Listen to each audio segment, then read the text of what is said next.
Welcome to this first empathy session in the series. This was recorded October 2016.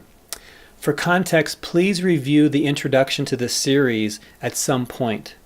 I am being facilitated in deep empathy by Sarah Payton. Her contact information is below if you like what you see. This is extremely personal and unfiltered. So if experiencing raw emotions being processed is not accurate for you at this time, please do not watch. And just to review the purpose of this video, it is my mission and purpose to dissolve the shame and the embarrassment that we all carry around the difficult feelings that we struggle with inside and the hurtful repeating patterns that we keep experiencing that hurt ourselves and hurt others. I want to show you all of me to give you permission to start looking inside and seeing what is inside of you. I want to normalize these difficult feelings and difficult life situations that we experience inside so we can begin to approach them, dissolve the shame, impact the hurtful feelings, and improve the quality of our life. The improvement of the quality of our life happens when we go within. It cannot be given to us by an external source. Also, I want to just show how I navigate my interior, not to show you how you should do it or what you should be experiencing, but simply to inspire you and break the ice around this process so that you can hopefully be inspired to find your own version of what it means to navigate your interior and cause an impact on the hurtful and harmful behaviors that we all have. The neuroscience highlighted in this episode is that by 4 months old, we adopt the vocabulary of facial expressions that our mother has. And our parents pass on their limitations to us until we do our own inner work. This passing of the limitations can create some neurobiological contracts that we do not want to break. And you will see me going through this experience in this video. Also, feelings of sadness for ourselves are especially difficult to feel alone. And it's certainly been my experience that when I'm in the warm, safe accompaniment of another, I can feel my sadness much more readily and much more easily. So a brief summary of how this session goes is that I outline my self-sabotage, can't do my work in the world, and that I need to touch this ongoing cycle in some way. We start to approach this part of myself that seems to be related, but that part does not want to be messed with. It does respond to me being tender towards it, but it does not want to be asked any questions or manipulated or figured out, and soon the connection grows cold. Sarah tries many different angles to try to approach this part, but eventually that part is just like, this is too fast. I don't want to be messed with. Don't approach me. And coincidentally, at that time, my computer stops working. I have to reboot and come back into the session. So we all take the hint when I come back and we pursue a different angle. So we take the route of rescuing my mother. Now, rescuing our parents inside of us is a way that we can deal with the limitations that have been passed on to us. I have a dialogue where it appears that I'm speaking for my mom. Now, I'm only speaking based on what's inside of me and my relationship with the life experience. I am not in any way speaking for my mom, and I do not know what it was like for her during this time period. I'm only empathizing with what I think might be true, and whether it's true for her or not, it's true for something inside of me, which is very powerful and important to touch. And we do discover a neurobiological contract that I want to companion her so she won't be alone in her difficulties. And so I then take on her limited self-expression and resonate and match her. She revokes this contract towards the end of the session and helps to set me free from this. And again, this all happens inside myself, but you'll see it's a very deep and useful and powerful process. This video represents the type of time, care, skill, warmth, that it takes to approach these frozen parts of ourselves. They do not trust us. We have neglected them for a very long time, and they need to be slowly loved with tenderness and warmth before they even want to acknowledge us. All of our work at I Trust My Life is about helping us to become emotionally resilient, emotionally agile, getting better at feeling, and becoming emotionally integrated. We offer many different entry points for this work. Come check out our online schedule, sign up for an intro class. Love to see you in there, let you experience the work firsthand, get to know me better as a facilitator and a guide. I hope you enjoy this series. I hope it is helping to break the ice, break the shame, and break the stigma about the inner work that we all have to do in order to grow up, to emotionally mature, and to stop the repeating patterns of harm that we do to ourselves and others. Please let me know what you think in the comments. So then let's come to you, Rob, and let's just start wherever you'd like to begin and see where we go. I'm having this insight that the self-sabotage that I know is driven by repressed anger and pain. There's some teaching that's driving this current episode of seeing that as much as I numb myself, there's the other side of my creativity and my passion, which I kind of intellectually knew before, but now I'm seeing it for sure.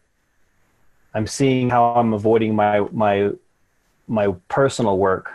I'm going to work to make money, but I have the capacity to do other things in the world, and I'm not. And I'm pushing them off. And the more I want to do them, the more I abuse myself with food or don't feel good, quote unquote, and don't participate in my life. So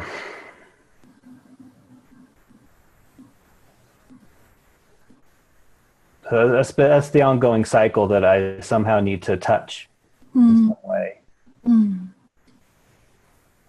I'm just torn in this moment because the self-sabotage and sacred vows stuff sort of goes right into either the connection with our parents or the complete lack of connection with our parents.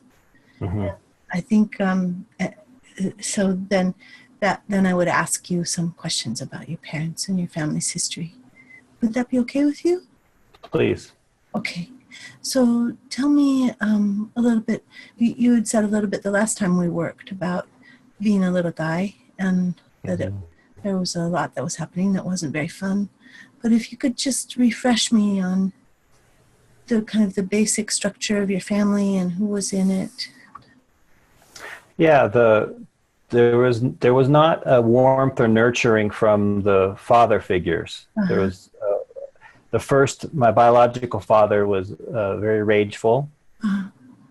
And my stepfather didn't have the rage, but was very strict and didn't know how to raise a child. And my mom had enough presence of mind to get us out of the abusive situation with the biological father, and opted for stability with a good job for her. But she's very reserved also. And even though she cared for us, she's a very private person and quiet person. Yeah. So there was I don't know what to make of that, but even to this day, I wish that I could hold her.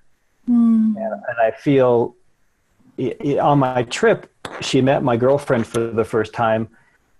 And I keep saying, okay, you gotta find a way to find time to just touch, hold hands or something like that. And I just don't. So there's a lack of warmth on both sides of that. Yeah, and there's a lack of warmth of regard for myself also.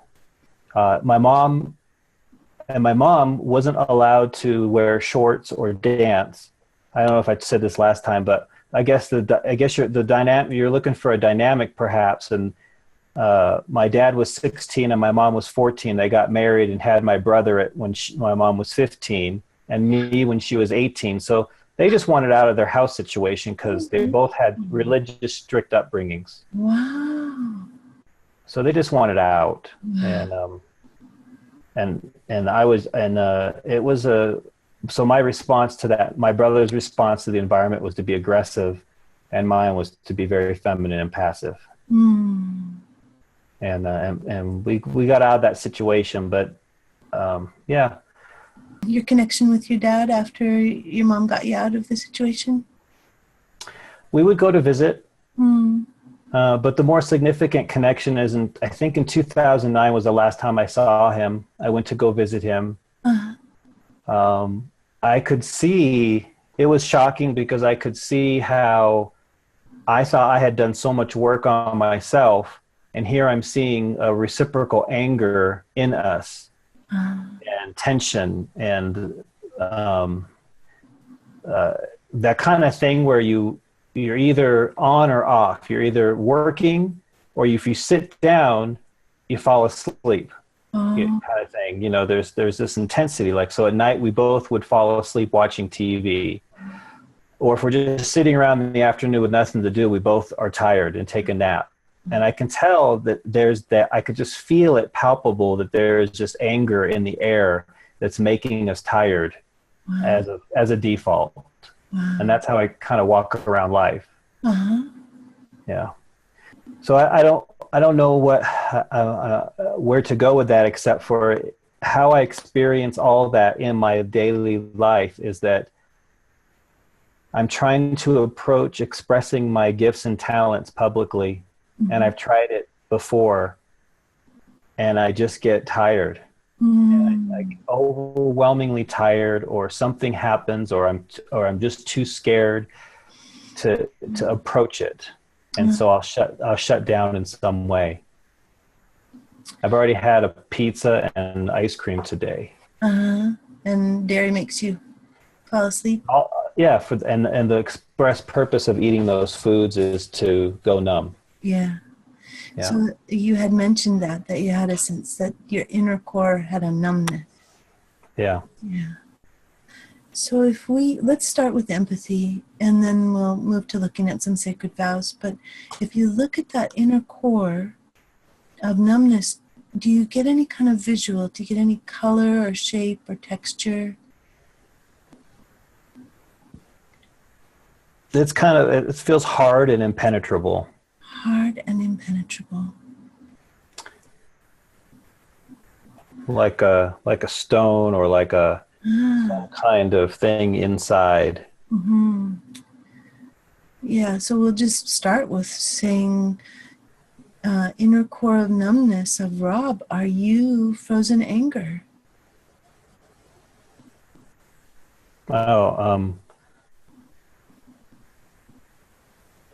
Well, at one level, without a doubt. Yeah. And at another level? Just scared of being hurt, scared of pain that the outside world causes. I think is more accurate. So then, inner core of numbness, do you need some acknowledgement that Rob has been hurt?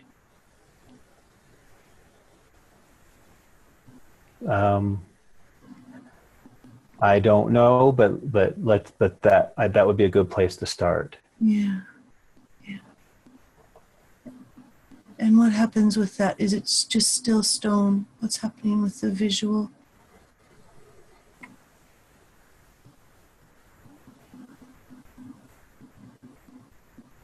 Waiting for someone to rescue it is the phrase that comes to mind.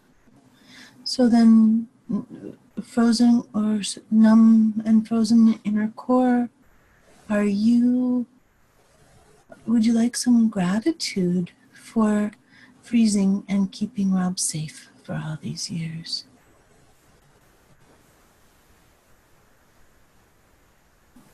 What it wants is for me to, what it wants is tenderness.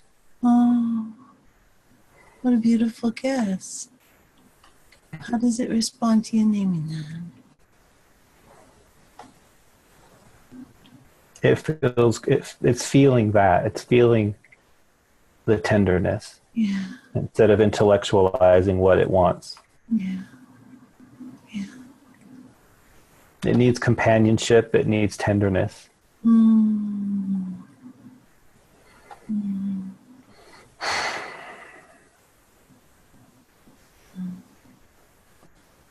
So if you and I were to kind of sit beside it in a way, just to bring warm attention and care and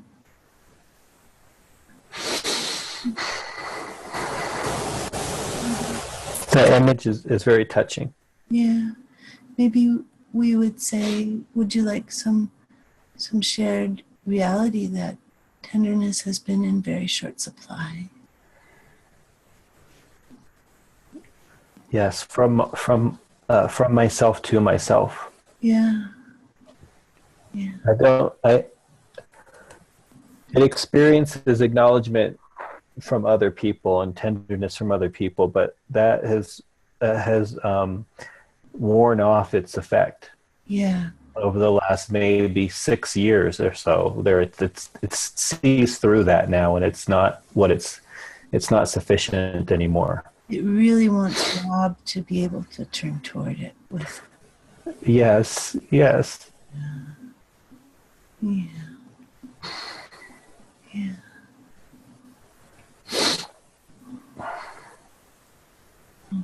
And Yeah.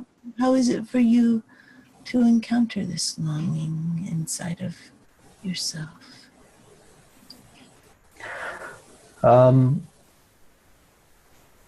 It's not surprising. I mean, I know it's there, but the contacting it in my daily life is difficult. It's really easy to not do it, to avoid it.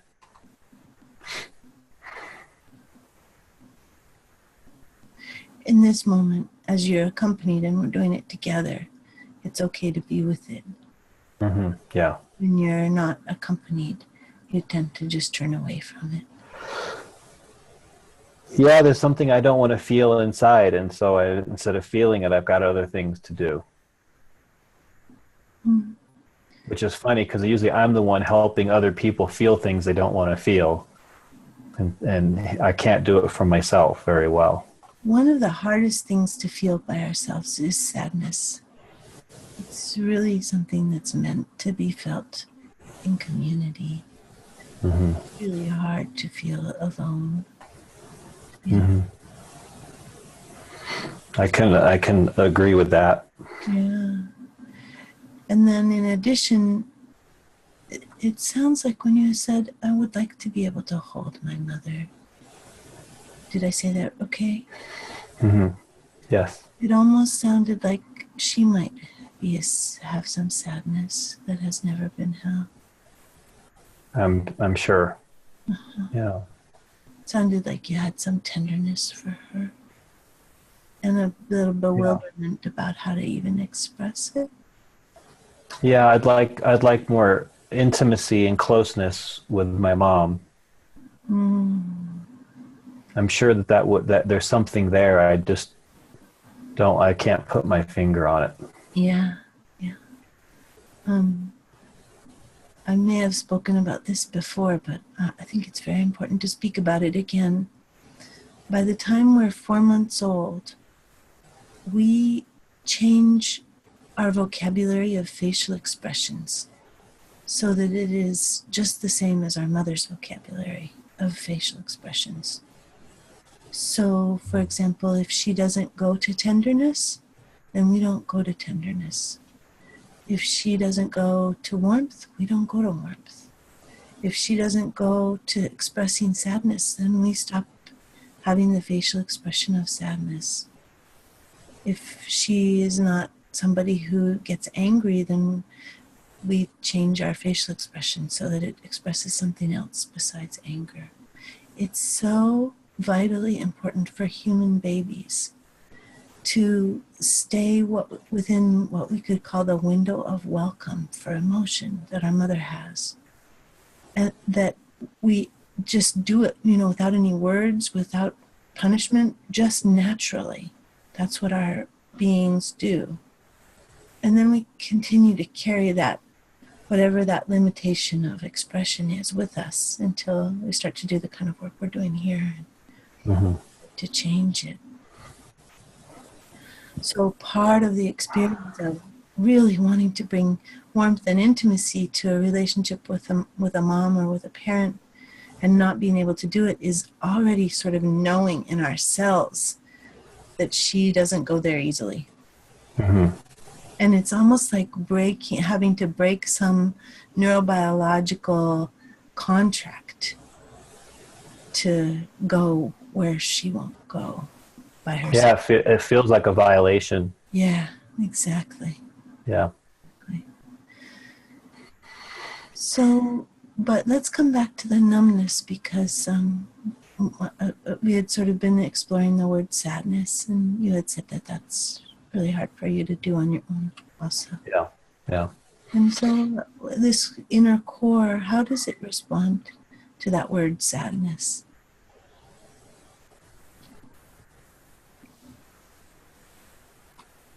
I'm not feeling a connection with that core now. Ah, okay.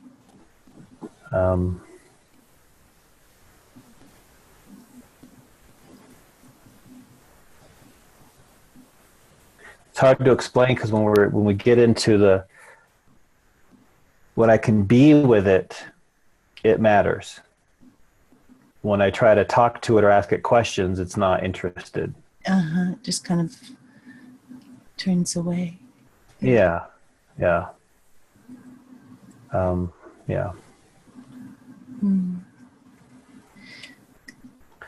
I have to be able to make that contact in my daily life, because I can't. Otherwise, I'm too lost in my addictions of distraction.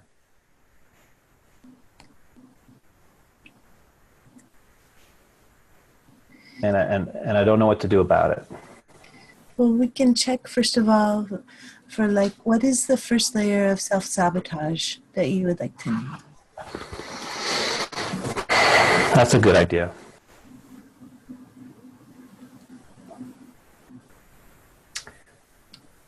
There's a constant seeking in me for empty space, for nothing to do. So yesterday I knew I was going to be off after work, and the next, today, and there's this way that holds a certain significance that is toxic for me. It's a day I'm looking for any opportunity to do nothing, because doing something other than what I have to do to survive, or do the normal stuff that feels safe to do, I guess, clean the house or whatever, but making progress on expressing myself, I can't. It's I almost can't even speak to it, because there's a way that it just slips away from me. I don't know if it's dangerous. I don't know if it's because I'm scared. I can't even approach it, and I have time to do work on my own projects, but I managed to have to fill it with activities that are non-productive. So it could be, I'll propose something and we'll see if it goes anywhere close to what. Sure. Yeah. It could be something like, I, Rob, solemnly swear to my essential self that I will not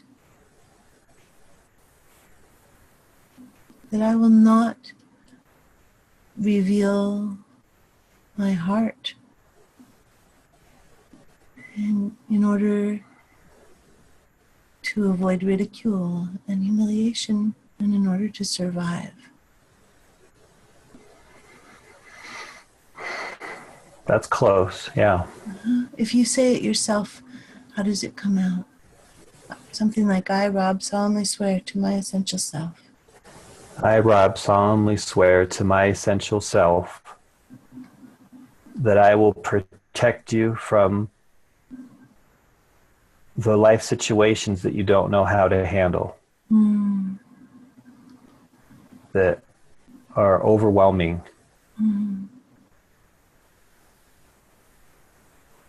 Like I solemnly swear that you won't dance in public. Even though I want to. That's a great example of wanting and working these weddings and seeing people express themselves. And Mr. Wooden here, it won't do it and won't let the feeling move my body. I'll do it in private, but never in public. And I need to, that's another thing. So let me go back. That I will not dance in public. Yeah. Yes, that I will not dance in public. In order to save you from, protect you from. In order to protect you from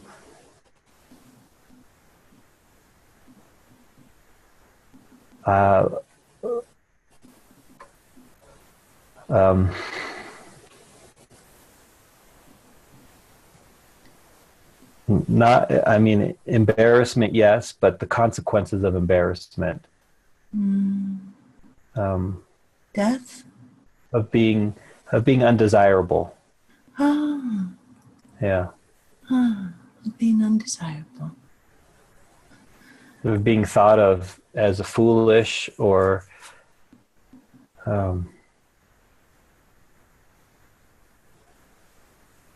increasing loneliness. In order to preserve what little connection may be here. Yeah. I've been through many processes, Sarah, but I think that we're poking at something because I usually am not blank. I can usually find the path to feeling. I don't want to. And there's a very strong part of me that wants to be confused right now, that wants to not know what's happening and wants to check out from the situation. Yeah. So maybe we'll just ask that part if it's frightened and if it really has this sense that we're threatening survival. Absolutely. Yeah. Absolutely. Yeah.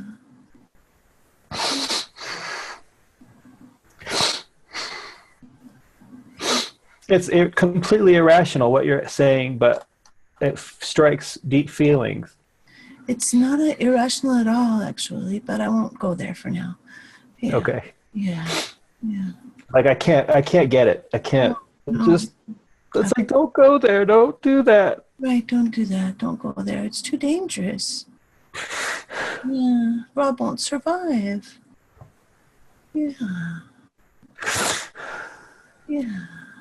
Just don't even talk about it. Yeah. Just an acknowledgement that it's too much. Yeah. It's just too much. Yeah. And maybe needing choice about how quickly we move. Really wanting to be certain that there's stuff in place to support, like maybe needing to know that there's an oxygen tank on your back before we cut the breathing tube. Well, it's too fast. To something else. Too fast. I think my connection may not be working that great. There you are, Rob. All right. So your computer listened to you. Yeah. When you were saying that, does it need to know that things are in place before we proceed? Yeah. It was like, that was short circuit. I was like, no, it doesn't even, what are you talking about? Proceed.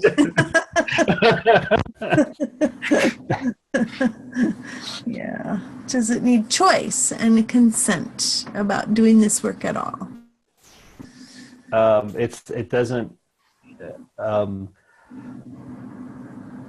It took me to be about 40 years old before I realized what my stepfather saw in me, because he would ask me as a teenager, what do you think about joining a monastery or something like that? Because I was so sensitive and so introverted that he thought I wouldn't make it. And I had no conception of that at all, that I appeared that way to him. Yeah. And so now that we're touching on this piece of me, I just have no conception about how hurt it is. And it's like the person who needs to have enough empathy first to come down before you can even ask them, do you even want to have this conversation? They don't even know. They don't even know, right?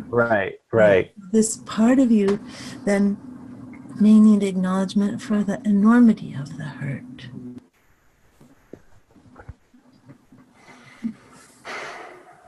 It may need us to know. This part of me this part of me feels so stealth that I don't even know how we got in contact with it just then. But somehow we were able to touch it, and it doesn't want to be messed with. It doesn't want to be I can't manipulate it. Like, I have to approach it with love somehow. And we did, and I don't know what we did, but it was touched. Oh yeah, that's very important. So I'm going to take another minute then and say the neurobiology part that we're holding and working with, and make it even more explicit. So we're talking about you now dancing in public. But really what we're touching when we work with the sacred vows is we're touching structures that were in place before 4 months of age. So the way that a baby dances in public is by expressing life energy, by gurgling and cooing and moving its arms and legs and kicking and arching its back and exploring and reaching for things and being alive. And again, with the mother's responsiveness, the baby learns so well how much life energy is too much. The baby learns not just what the emotional expressions are, but the baby also learns how much life energy overwhelms the mother.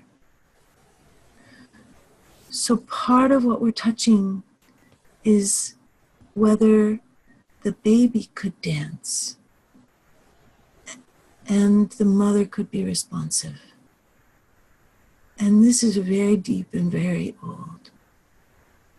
And how is it for me to just name that?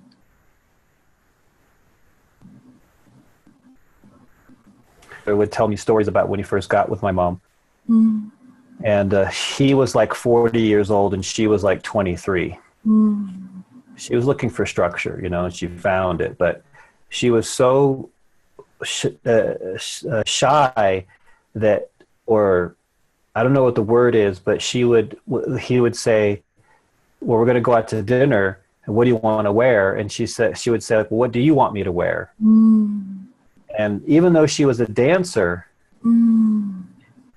at the Tropicana at the time, or had been the dancer, I think when she was still with my biological father, it was a very intense situation, and I don't think there was a lot of self-expression that went on. She's like that anyway, and then to be in that situation with an abusive husband, that all makes sense to me. Yeah. That you would be reading how much she can move. Yes. And how much it's okay for you to express and be. Yes. And while I can put on the show at work because I'm in hospitality, so she as a dancer, but at home, it's not the same. No, at home it's real. Yeah.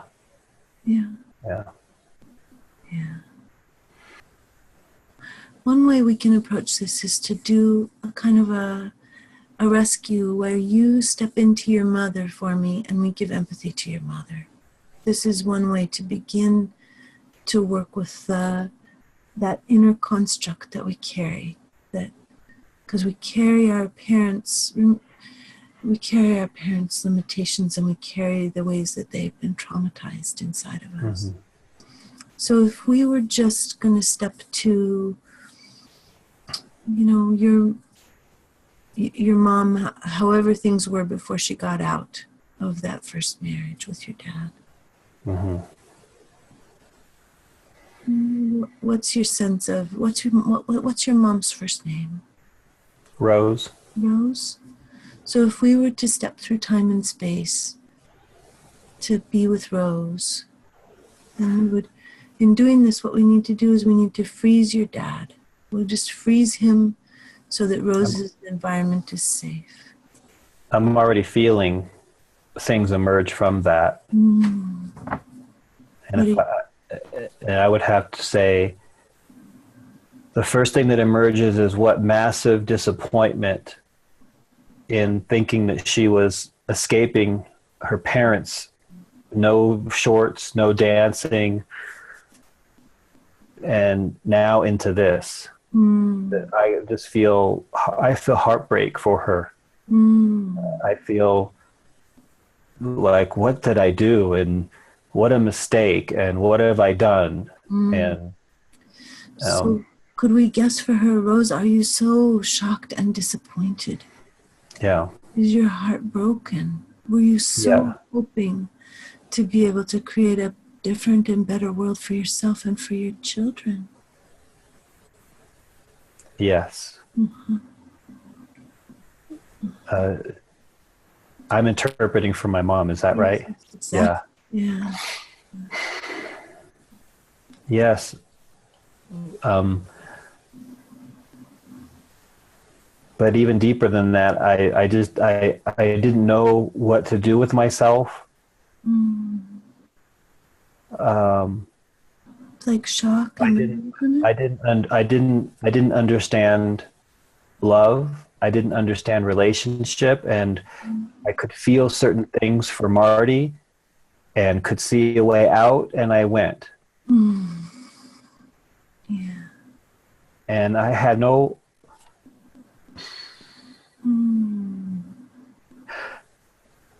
idea what I was doing, but I knew that I wanted something different and was of course hoping for something better. Yeah. And so in addition to the disappointment, I'm imagining there's shock and hurt and fear and bewilderment. Embarrassment. And embarrassment. Embarrassment is the big one that comes out of. Were you so embarrassed to have made a mistake in a way when you were longing for something so different? Yes. Embarrassed from my parents, embarrassed from my children, embarrassed from my community, that I'm a young woman having children, and how the hell did I get in with someone who's now abusive? How did I do that?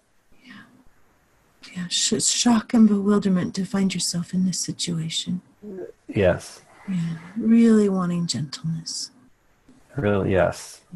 And peace and respect. Yes. And freedom. Wanting to be held, wanting to be sheltered from somebody to make it okay. Needing protection. Yes. And needing to be rescued. Yes.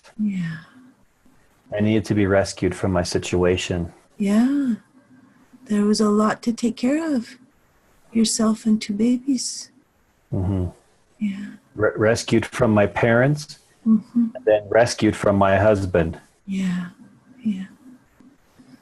So needing protection and safety. Yes. And care. And needing there to be grown-ups who made sense in the world.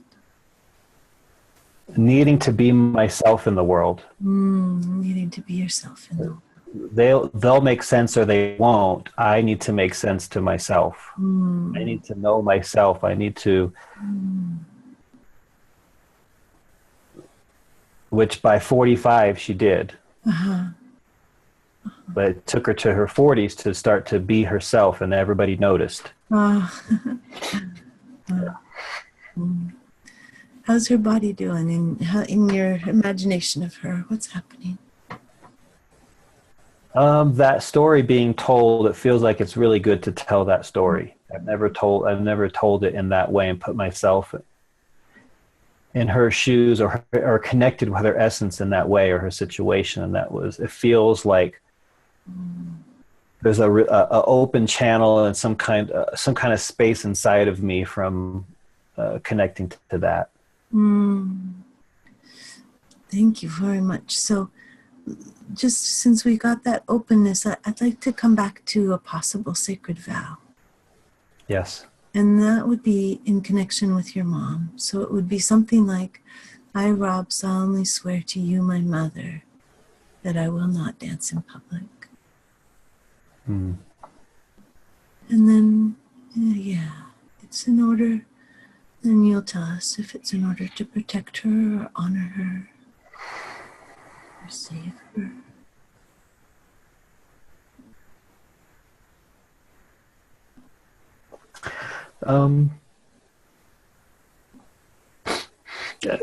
To meet her. Oh, to meet her, so that she wouldn't be alone. Yeah.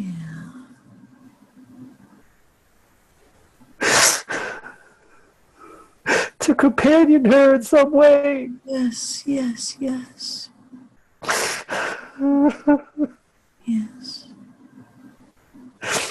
I wasn't in the position to protect anybody, but I could be her companion. Right. That makes so much sense.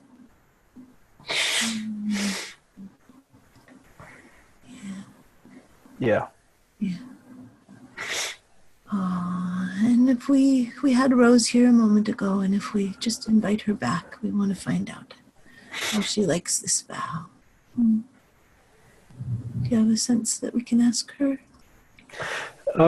It makes her so sad. Oh, that's not what she wanted for Rob.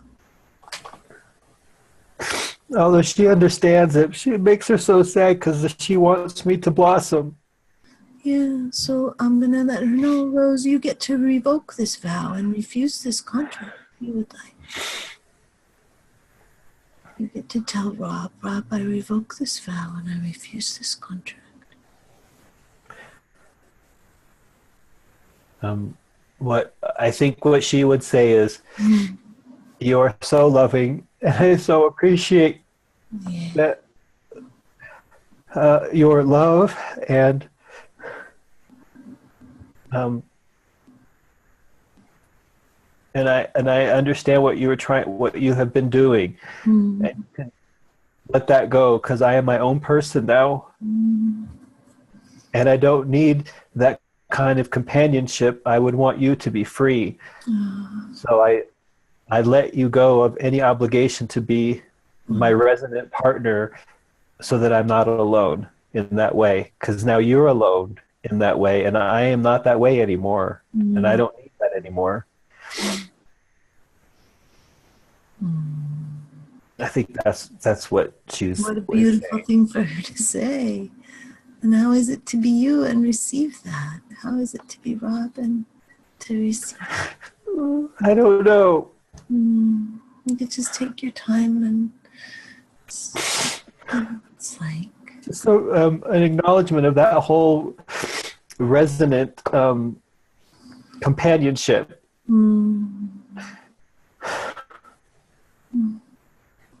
It's just sadness, not like letting go sadness, not regretful sadness. Yeah.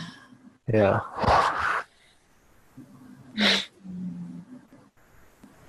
Yeah.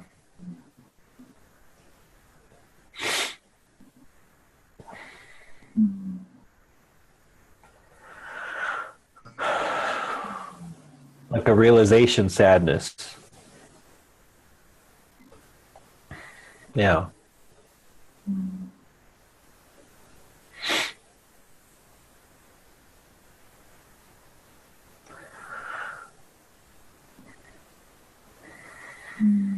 Yeah. Yeah.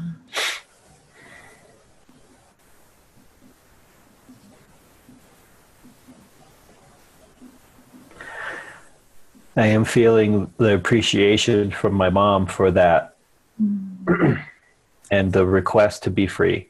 How did you had touched your body and you had said, this wood doesn't dance.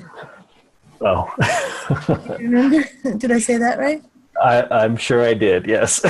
What? I wonder what your body feels like now.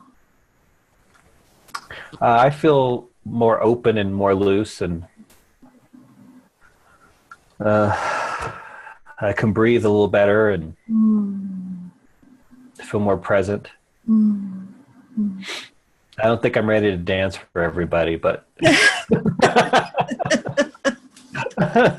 you don't want to see that anyway. I need some lessons. You're so wrong. We would be so happy. Oh. So just kind of check and see what's happening for your body. What does it want us to know? That I'm feeling a vibrancy through this channel. Where, I mean, I could even throw up a little bit. Yeah. There's just something happening here. I don't know if you can see it. Yeah, you can see that. Yeah. You can see. Yeah. Yeah. My breath feels like it's free to be deeper and more open. Yeah.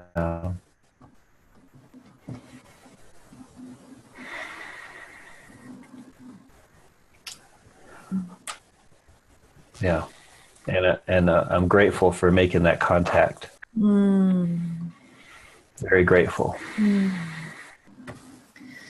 Well, is this a good place for today for our work? It is. Okay. It was a good process and it's complete. Okay.